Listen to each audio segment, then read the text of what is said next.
Well, it's very kind of you to give us of your time and your presence today. I know that you're planning a trip up north soon, so I'm glad we caught you before you make that trip. And I'd really like to just begin with a really simple question. Who is Lama Sonam? Who are you? Give us a little bit about your life, your background, and where you're coming from, please. Lama Sonam. Well, my name's Ian, and I'm just a guy who lives in Margaret River, and I grew up in Western Australia, and we're just up the road. I live there with my family, Wendy, and two of our eldest have left and gone to the city to study, our two older girls. And our son is still at home, Cato, he's 13. He's managing the house while we're down here today. And so we've been there for about 19 years. I come from a mixed city of Perth, but also farming family north of Perth. And so grew up on country and have worked in agriculture and bushland regeneration for most of my life, all across Australia from the Kimberley, doing programs up there, working on country with Mirawong and Gidji people, and same in northern New South Wales in Northern Rivers region, Daintree, and then in the Great Southern and the Southwest as well. So that's a little bit about me.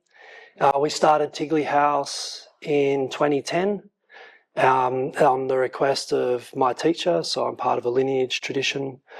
And so Tig-Le was established as a teaching house to share Buddha Dharma in the Universalist tradition, which it's nice to hear you talk about that. So we're, like we said, we're open to community. Everyone's welcome to come to Tig-Le and join in with what we do. We're also very community orientated, so we've been doing things with the Margaret River Uniting Church in the past. I've taught mindfulness for kids at sport at the soccer club and for coaches. Also on permaculture courses and all kinds of things. So, yeah. Well, thanks. One of the questions I'd like to ask is, what does Tig-Le mean? And also, you seem to have two names. And if you can tell us a little bit about the name that you've recently been given and what it means. Tig-Le, it's a beautiful word. It's a Tibetan word, and it's quite a large word to talk about. So in English, we only have stories to translate it. But essentially, a Tig-Le is like a seed. I like to think of it like a seed.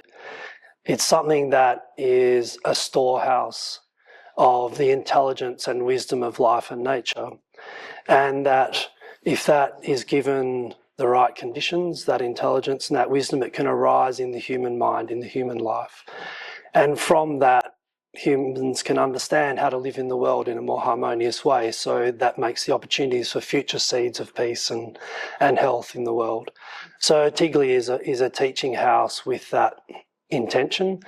And so I think something that's important to say here probably for everyone is, what is a Universalist Dharma house? Because like in all faiths and traditions, there are lots of variations.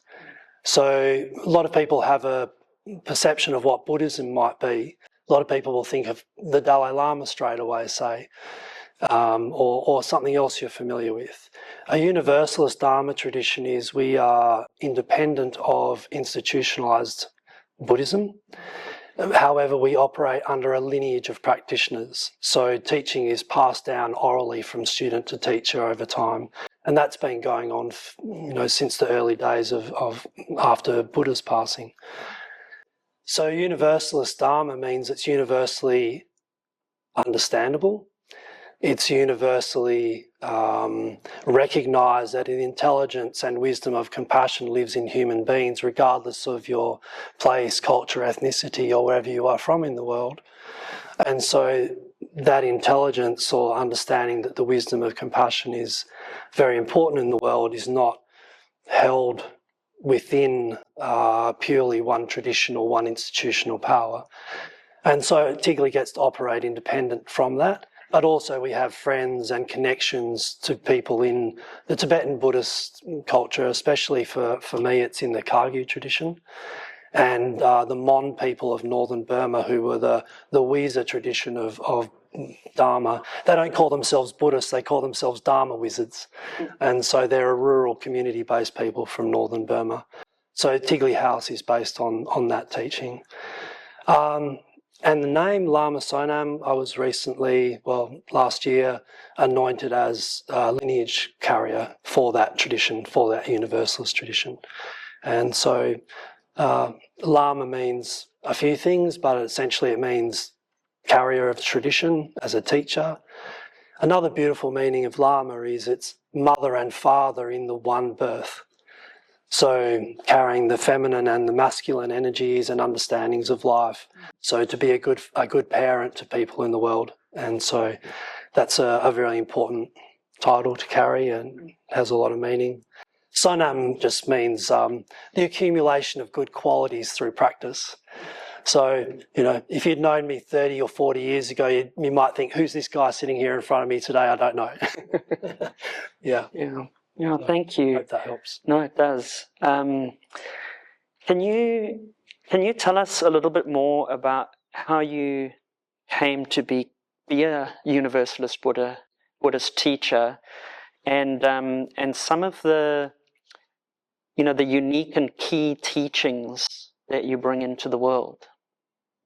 One of the things that I found in these teachings, in these trainings, is that it allowed for my own intelligence to operate, my own understanding of life, my own experiences to be a valid part of my world and my experience and how I see the world. And so these teachings are quite easily integrated into different aspects of your personal life. They don't require an adhesion to a certain train of thought. I did grow up in a Catholic family, Roman Catholic family. I was schooled by Carmelite nuns for many, many years and went to a Christian college.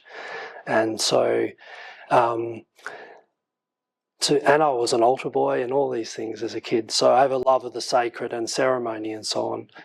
And having my own intelligence and my own life experiences valued within a tradition that was open to healing and peace and what that might look like for people individually and collectively. That was an easy thing for my mind to take on. And so I thought, well, there's something really special in this. And I was hearing this language from my teacher, Lama Chimi Shaw, and who resides at the Origin Centre in Bailing Up. I'm not sure if anyone knows it, but it's a beautiful place for respite and retreat, and it's a Universalist centre as well. So having spent many years there and been asked to teach, and it made sense to me, and especially with an ecological background and a mind of landscapes and ecologies, it seemed to integrate quite seamlessly in my mind. So that's what brought me, I suppose, close to it. And it just has a richness of spirit about it, like a love of what it is to be human in the world, a love of what it is to see how the world system works. The relationships between animals and plants and water and atmosphere and stars and all this. So the cosmology of it's very beautiful. And there are practices within it and meditative trainings which support being able to have a relationship of care and friendship and goodwill with those dynamics that are going on. And a core teaching, of course, is friendship. At the heart of all Buddha Dharma is friendship and goodwill and solidarity. So essentially it's about discovering a capacity to be a good friend to one's own experience of being human in the world, and to extend that friendship to whichever life you might meet, whether it's another person or a plant or a water or whatever it is. So how do we be good friends in this path of living together? The other thing that Dharma's really, Buddha Dharma is very invested in as a teaching is the principle of compassionate goodwill. Not compassion in the sense that, well, it does include this, but, everyone has something they love and care about, yeah? Yeah. So there's our innate compassionate nature. It's ripe, it's present. Yeah. So it's something we all have in common, isn't it? Which is a beautiful thing. In Buddha Dharma, they train the mind to start to extend that, and I hear this in the language of here as well, is that needs to be extended to the support of others, to care for others in the world. Without that, our own refuge, our own health and peace that we're all seeking doesn't exist. So it's a collective activity. The wisdom of compassion is to understand that, and therefore to not deny oneself and one's own experiences, but not to be entangled or caught by a self-centric position, and be able to shift our mind across to think how to help others in the world. So lots of similarities there. Hey, yeah. So that wisdom of compassion is really a key teaching. Yeah. Thank you. I feel we're so blessed to receive this morning. One of the, you've mentioned friendship, which is beautiful, and whenever I speak to you, you talk about it, and I just love hearing about it. I've also read your book and really learnt a lot and really enjoyed it and found it nourishing. One of the words that comes up again and again in your book is the word refuge. Would you mind telling us a little bit about what refuge means? I would love to talk about refuge. It's one of my favourite things to talk about. Refuge in this context means a capacity to feel safe and held within the world, regardless of what's unfolding for us. So it's not refuge where I feel good just for myself alone, or to get away from the difficulties and challenges inherent in this world, but to find understanding and friendship, and therefore love for the way life is in all of its facets, because everything has an intelligence and a wisdom in it. Refuge, a nice way to think of refuge is, especially in the winter, let's say you've been out and you've had a really busy or hectic day, or you've been at home and there's been lots going on and you're feeling a bit drawn, a bit worn from it. And you think a nice cup of tea and a warm fire and a rest in my favourite chair, and I'll feel comfy and kind of okay again. It's possible to feel like that in the harshest of environments, amongst the most difficult of challenges we experience.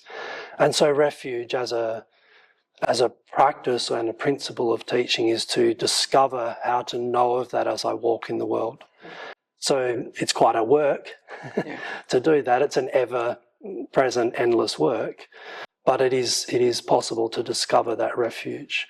And that's one of the differences too between some of the various schools of Buddhism.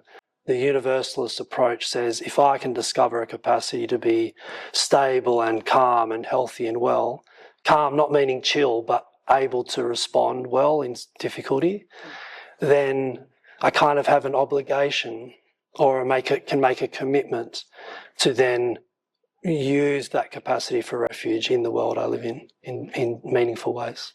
Yeah. So it's a beautiful thing, refuge. Yeah. It's very discoverable. Yep. Yeah. I did want to ask you about the relationship between Christianity and Buddhism. You said you grew up within a Catholic environment and you went to a Christian school, then obviously now you're a Universalist Buddhist. What are some of the similarities or differences? Or could you expand a little on how you see the relationship between Christianity and Buddhism? I'm not going to go too far into that because I'm not a practicing Christian, and so I think maybe I would love to know what other people see about and feel about that. One thing that I observed straight away coming into Mass this morning, is it right to call it Mass or not? We'll just call it a church service. Church service, yeah. Is that this is very similar. We have a practice called Wongkor, and Wongkor is a ceremonial practice, and so we have a love of symbol and prayer and symbolic language and so on, and puja, which is a way of practicing through prayer. So I think we have a love of symbol and ceremony, which is really beautiful to see you pour the water and the immersion into God. I mean, we have a very similar thing. We do pouring water into water, as in all of us are already just pure human beings living in the world. There's no sin present in our view. There's nothing to forgive. You already are the perfect expression of life that there can be. And so we pour water into water to represent that. We light a candle. The candle is the heart of intelligence which lives within each one of us. You might call it the heart of God that's within, or Christ. Yeah, so we have a similar, we light the lamp of the Lama within our own lives. That wisdom is already burning there. We light a candle to do that. The other thing that's similar is we have an approach which takes ethics very importantly. How we live matters. Our attitudes towards each other leaves a lasting imprint in the world. And so we want to learn to walk with, an ethical engagement with life. So we also have what we call precepts. So they're pretty similar too, to not causing harm and making commitments like that. Yeah. And I think we all have a love of life, hey? And of the sacred aspects of our experience in the world, the spiritual relationships we have. So I think when we talk together, I notice that we both kind of carry that heart for it, that spirit for it. Yeah. Well, thank you.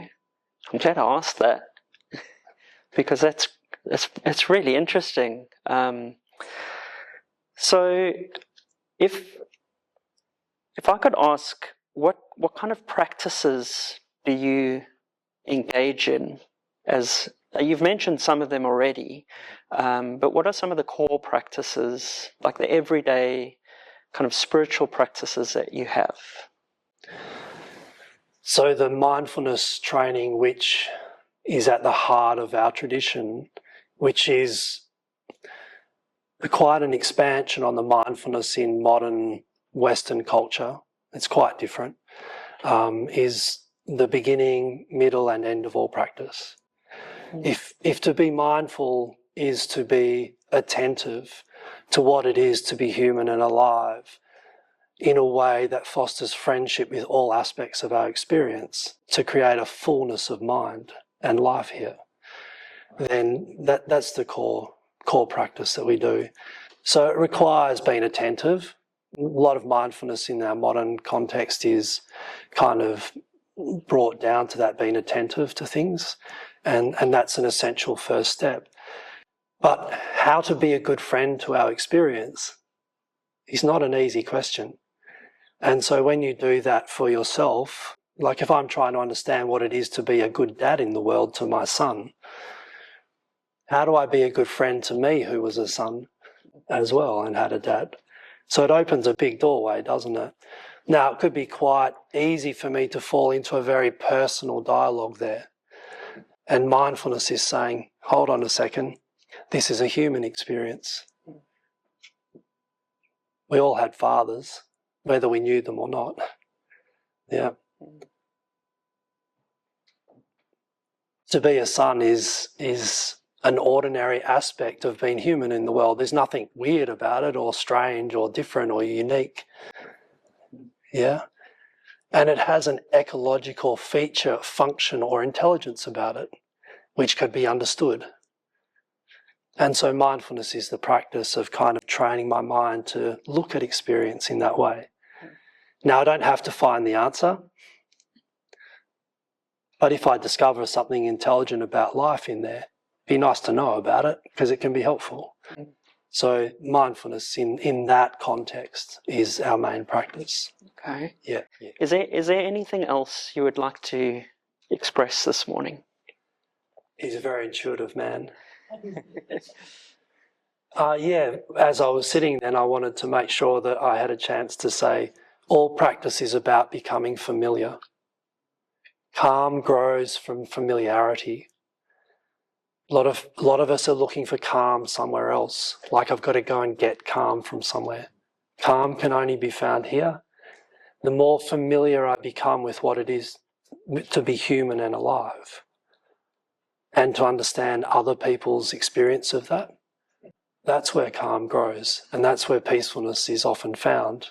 And from there, we become islands of refuge walking around in the world together. And so familiarity is a really important part of practice. Well, thank you. Thank you so much. Thank you for your guys. time. Thanks, everyone. Appreciate it.